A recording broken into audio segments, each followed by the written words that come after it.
we'll begin the session AVN hip in young person. Would be interesting. So may I now invite Dr. Shivkumar Santapure, who's from Aurangabad. He needs no introduction.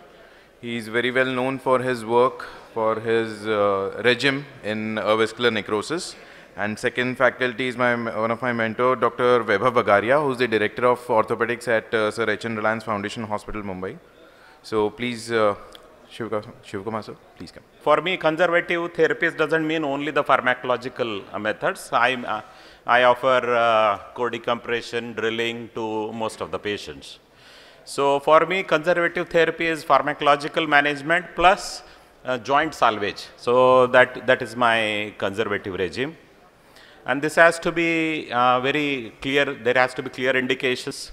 So what I offer my conservative therapy to patients with pre-collapse, carefully selected patients, early collapse, or where the necrotic lesion is very small and maybe not in the weight-bearing area. So my criteria is very clear where we offer conservative therapies.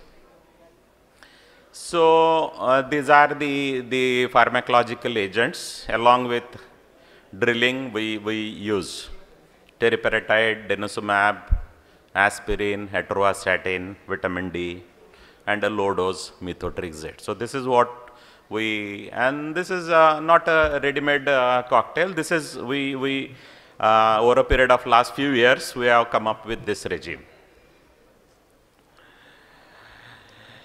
So there are many papers which show efficacy of short term, where they have used teriparatide for hip osteonecrosis. And the conclusion is the study suggests that teriparatide has greater pharmacological effects than alendronate on osteonecrosis and preventing the collapse of the femoral head. Another study showing efficacy of teriparatide in the treatment of non-traumatic osteonecrosis of the femoral head, and this was a retrospective comparative study with alendronate. Another study, so teriparatide has positive effects on osteoblast differentiation and activation, leading to bone necrosis, lesion repair. So in support of this concept, Jiang et al. Reported that teriparatide improves trabecular morphology and increases the cancellous bone volume and cortical bone thickness. Another short-term treatment with teriparatide restores independent ambulation in a patient with steroid-induced osteonecrosis of knee and ankles. So teriparatide may be considered as an early treatment option in prevention of evolving femoral head collapse and to delay or even to avoid the surgical option.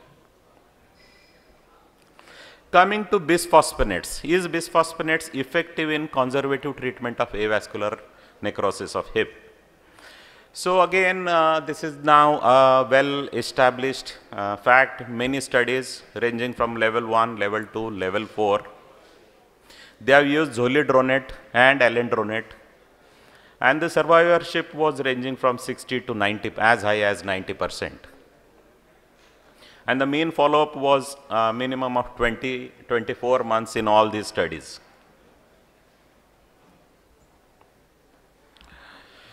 So this is a recent paper where they have combined intravenous zoledronic and followed by oral alendronate that provides early pain relief and halts the clinico-radiographic progression of osteonecrosis. The 4 hips in the present study that required surgical management presented very early after COVID infection but progressed rapidly. So again, this is a new trend, IV to begin initiation of the therapy with IV zoledronic and then follow up with oral alendronate. Again, this is an animal study where they have given intralesional ibandronate was injected. I have no experience with this, but now I heard a surgeon who is giving intralesional zoledronic. So probably this may come up very soon to get rid of the systemic side effects of this alendronate. Coming to vasodilators, again there are studies use of iloprost therapy in early stages of avascular necrosis as well as combination with joint preserving surgeries. Again, I have no personal experience with vasodilators. Coming to role of aspirin.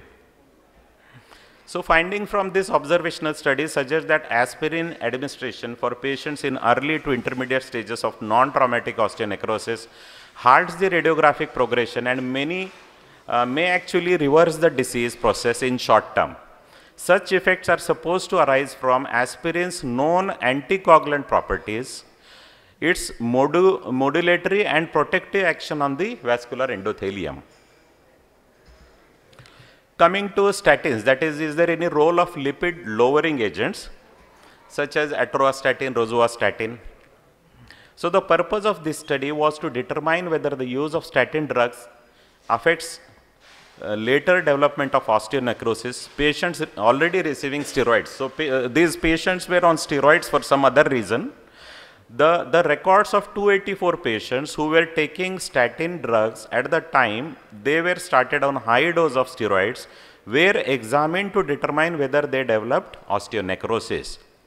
After an average of 7.5 years, only 3 patients, that is 1% from the group, had osteonecrosis. So probably they were patients of renal transplant or some other therapy which required steroids.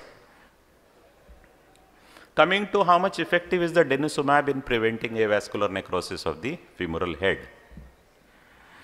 Denosumab can prevent collapse in patients with early stage steroid-induced osteonecrosis of the femoral head by inhibiting osteoclastic activity. So this is again a retrospective study of 161 patients with steroid-induced osteonecrosis who received 60 milligram of denosumab every 6 months for 2 years. So the conclusion of this study was, this study demonstrated that denosumab had a positive effect on preventing femoral head collapse in patients with steroid-induced osteonecrosis. This effect might be closely associated with inhibition of osteoclasts and their autophagy. This is again from a reputed journal. Coming to anabolic androgenic steroids, again very less literature on this. So what do we mean by anabolic androgenic steroids? So they are all derivatives of testosterone. So it is nandrolone diconate or stanozol. So there are very few studies where they have studied use of stanozol in preventing further collapse in avascular necrosis. And then some non-pharmacological, non-surgical therapies like extracorporeal shockwave therapy, pulsed electromagnetic field therapy, and hyperbaric oxygen therapy. So they have shown some positive effect on the osteonecrosis of femoral head.